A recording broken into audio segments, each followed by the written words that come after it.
Halo semuanya, welcome back to my channel. Di video kali ini aku mau cerita. Jadi beberapa waktu yang lalu adikku lulus kuliah.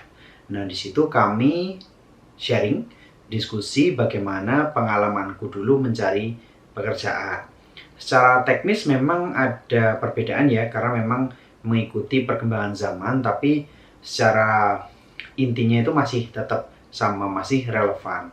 Jadi karena itu di sini aku juga mau sekalian berbagi dengan teman-teman semua, barangkali ada yang sedang mencari pekerjaan juga dan bisa mengambil manfaat dari ceritaku ini.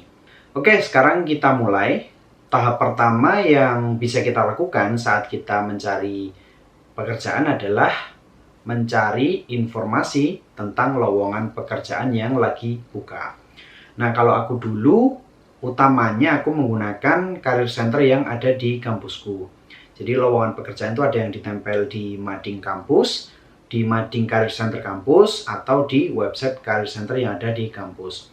Tapi selain itu kita juga bisa menggunakan berbagai website career center yang dimiliki oleh kampus-kampus lain atau yang non kampus seperti Jobstreet dan lain sebagainya. Nah, ketika sudah menemukan lowongan yang sesuai, kita bisa langsung apply. Catatan yang perlu diperhatikan saat kita apply adalah pastikan syarat-syarat administrasi yang diminta itu lengkap dan sesuai. Maksudnya gimana? Jadi misalkan IPK-nya minta sekian, ya kita harus memenuhi. Kemudian jurusannya sesuai dengan posisi yang tersedia. Portofolio yang kita tulis, yang kita punya mendukung yang tercantum di CV. Dan berkas-berkas yang lain seperti ijazah, transkrip itu lengkap. Oke, selanjutnya ini versiku ya setelah dinyatakan lolos seleksi administrasi. Tahap selanjutnya yang ku jalani adalah English test. Nah, aku dulu English testnya itu TOEIC yang berfungsi untuk mengukur kemampuan kami yang tes pada saat itu dalam berbahasa Inggris yang levelnya itu untuk di dunia pekerjaan. Nah, jika dikaitkan dengan saat ini, menurutku penting juga sih kalau misalkan punya sertifikat bahasa Inggris, paling nggak yang ITP, tapi kalau misalkan yang IBT atau yang IELTS ini juga akan lebih baik. Perkara nantinya diperlukan atau tidak, tapi menurutku penting sih kalau punya sertifikat bahasa Inggris, karena kita nggak tahu apa yang akan kita lakukan di masa depan, entah buat daftar lanjut kuliah atau yang lain sebagainya. Nah, untuk persiapan, kalau misalkan kalian mau ngambil yang ITP, tentu ya persiapan biasa sih. Tapi kalau misalkan yang IBT atau IELTS, tentu menurutku yang ini harus lebih ekstra. Kenapa? Karena harganya mahal. Sekali tes itu sekitar 3 jutaan. Nah, selanjutnya setelah bahasa Inggris lolos, aku masuk ke psikotes. Nah, psikotes ini terbagi dalam 2 tahap ya. Yang pertama itu adalah tertulis, yang kedua itu adalah wawancara. Nah, untuk yang tertulis ini sudah ada banyak di internet. Jadi mulai dari kayak tes IQ, penalaran logika, aritmatika, verbal, spasial, warteg Pauli, dan lain sebagainya. Nah, ini bisa dipersiapkan dengan belajar melalui YouTube atau melalui berbagai website yang kita bisa akses di internet. Untuk wawancaranya, kalau berdasarkan pengalamanku dulu ya, yang penting kita itu, menurutku ya, kita konsisten dengan jawaban kita gitu. Tapi ini silahkan diupdate lagi ya, baca-baca lagi di internet gimana perkembangan zamannya. Karena paling tidak sepengetahuanku ya, wawancara ini adalah untuk menggali lebih dalam tentang kepribadian, kelebihan, kekurangan, dan kemampuan pelamar, kemampuan yang nyari kerja ini untuk mengisi posisi yang tersedia. Cocok enggak gitulah. Nah, tips dariku ya, ini penting. Jadi kalau misalkan kalian mau psikotes, pastikan sarapan. Karena tahapannya itu lumayan menguras energi dan jangan lupa bawa minum. Plus, lupa, alat tulis juga harus di-prepare dengan baik. Next, setelah dinyatakan lolos dari tahap psikotes, aku masuk ke tahap interview user. Nah, pada saat sebelum interview user, yang aku lakukan adalah aku melakukan studi literatur. Jadi aku mencari nih di internet apa sih yang kira-kira ditanyakan, bagaimana teknisnya dari interview user dari perusahaan yang kulamar gitu. Nah, alhamdulillah pada saat itu ada di internet, di salah satu blog dan di Kaskus gitulah.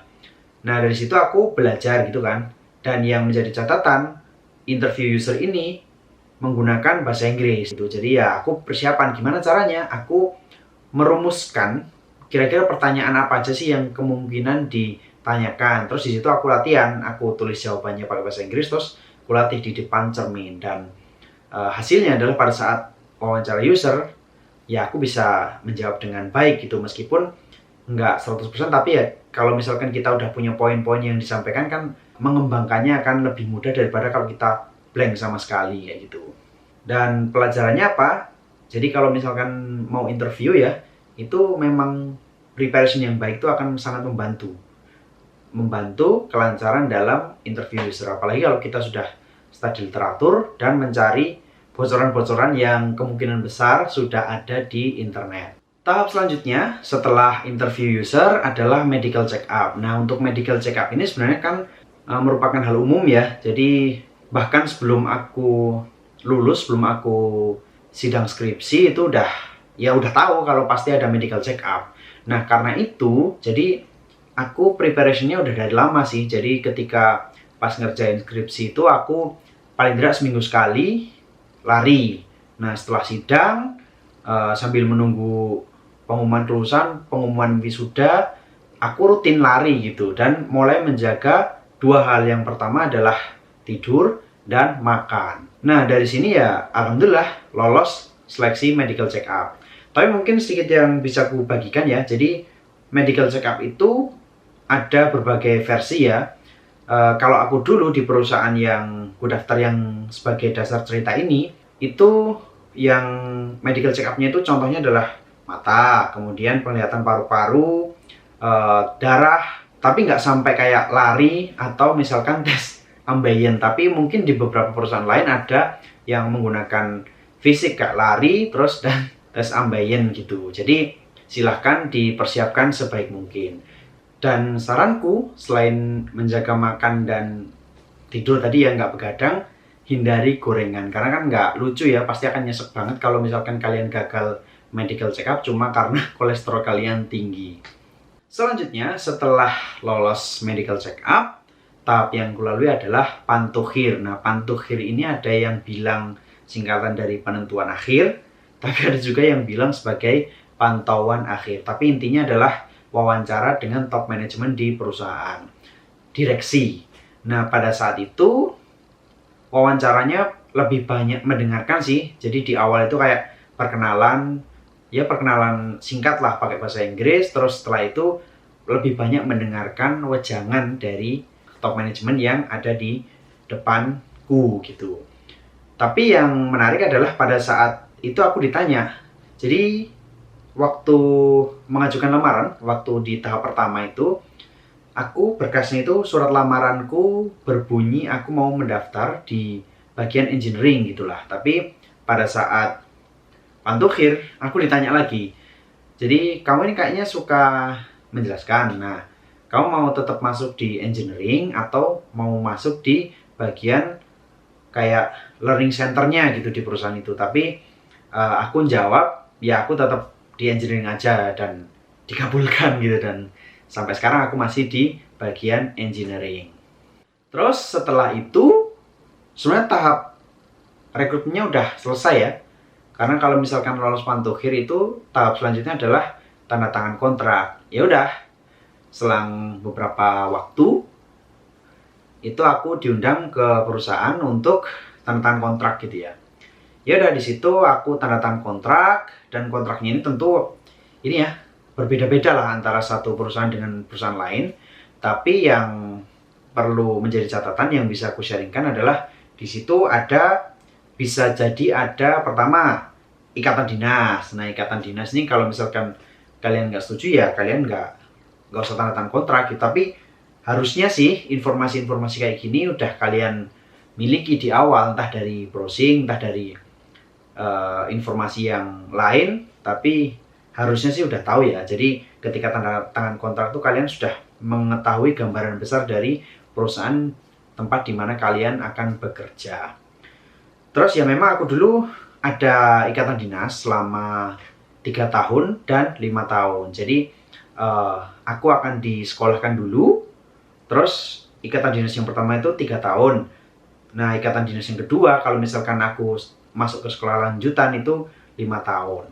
Dan ya udah sampai sekarang sih udah selesai ya, jadi nggak ada masalah gitu. Terus mungkin ada yang penasaran ya, kalau misalkan gajinya gimana gitu, masalah gaji. Haruskah kita tanyakan? Jujur aku nggak terlalu tahu ya, tapi berdasarkan informasi yang kumiliki, kalian sebaiknya jangan langsung direct menanyakan soal gaji, tapi carilah dulu dari berbagai sumber yang lain, misalkan dari survei salary gitu kan, atau dari website-website yang ada di luar, atau dari tanya ke senior yang udah bekerja di perusahaan itu. Nah, tapi kalau misalkan nanti sudah ada wawancara yang atau interview yang kedua, ketiga, itu ada juga yang bilang udah nggak masalah kalau misalkan kita mau menanyakan soal benefit, khususnya gaji. Nah, kemarin waktu aku sharing sama adikku juga ngobrolin soal gaji ya. Jadi dia bingung gitu, karena memang fresh grad, berapa sih seharusnya gaji yang dia dapatkan gitu. Ya saranku sama gitu, kita harus cari dulu dari survei, entah dari HRD Pacot atau dari yang lain lah gitu. Itu mereka biasanya melakukan survei yang di-share. Dan dari situ kita bisa tahu kira-kira gaji di industri tersebut tuh berapa gitu. Jadi bisa menjadi perbandingan. Plus selain itu, kemarin juga aku suruh dia bikin simulasi. Kalau misalkan kamu kerja di perusahaan ini, artinya kan kamu tinggal di suatu daerah. Nah, sekarang kita hitung-hitungan aja, berapa sih biaya hidup minimal yang diperlukan kalau kamu hidup di atau tinggal di daerah tersebut. Kos-kosan misalkan, karena kan pasti yang pertama ngekos atau ngontrak gitu kan. Terus kemudian biaya makan, terus biaya komunikasi, jajan, plus nabung. Ya kira-kira dihitung aja lah, kira-kira komponen biaya apa aja yang minimal kalian bisa penuhi kalau kalian bekerja di perusahaan tersebut setelah kalian lulus atau setelah fresh grad gitu. Nah, setelah ketemu angkanya, terus ada salah satu perusahaan yang udah offering ke adikku kan. Dia bilang ya nggak cocok gitu ya. Kalau misalkan nggak cocok ya menurutku dikembalikan ke kalian sih, gimana, apakah tetap lanjut atau nunggu kesempatan di perusahaan lain. Ada plus minusnya, jadi silahkan dipertimbangkan sebaik mungkin. Nah, terus untuk sekarang, karena memang ya menurutku ya dari pandangan orang yang lagi nggak nyari pekerjaan, sekarang nyari pekerjaan itu susah gitu kan. Karena setelah COVID ini agak susah lah, perekonomian juga masih belum bagus-bagus amat. Jadi saranku kalau misalkan kalian belum dapat, tetap lakukan pengembangan diri, entah melalui course-course yang ada atau dengan kegiatan yang lain. Tapi jangan sampai kalian nganggur dan tidak melakukan apa-apa. Makanya kalau dikembalikan ke yang tadi, kalau misalkan meskipun gajinya belum cocok, tapi kalau misalkan dia nggak ada ikatan dinas dan kalian bisa bisa keluar setiap saat, ya menurutku nggak masalah sih itu dimasukin dulu sembari berusaha untuk mencari perusahaan yang lain sampai ketemu perusahaan yang cocok, yang pas, yang sesuai untuk kalian. Nah, jarak di antara tahap ini nggak cepet ya, beda-beda, ada yang cepat, ada yang lama, ada yang sampai sebulan, ada yang cuma seminggu gitu. Jadi di sela-sela itu kalian juga harus aktif mencari lowongan pekerjaan yang lain dan apply gitu. Ya wes, gitu aja video kali ini. Semoga bermanfaat. Kalau misalkan ada pertanyaan tentang topik ini, monggo disampaikan di kolom komentar. Kalau misalkan aku tahu jawabannya, tentu insya Allah tak jawab. Tapi kalau enggak, ya nanti coba tak diskusiin sama temanku atau sama yang lain. Barangkali ada ketemu jawabannya, tahu jawabannya, nanti tak share ke kalian. Oke, sampai jumpa di video selanjutnya. Salam!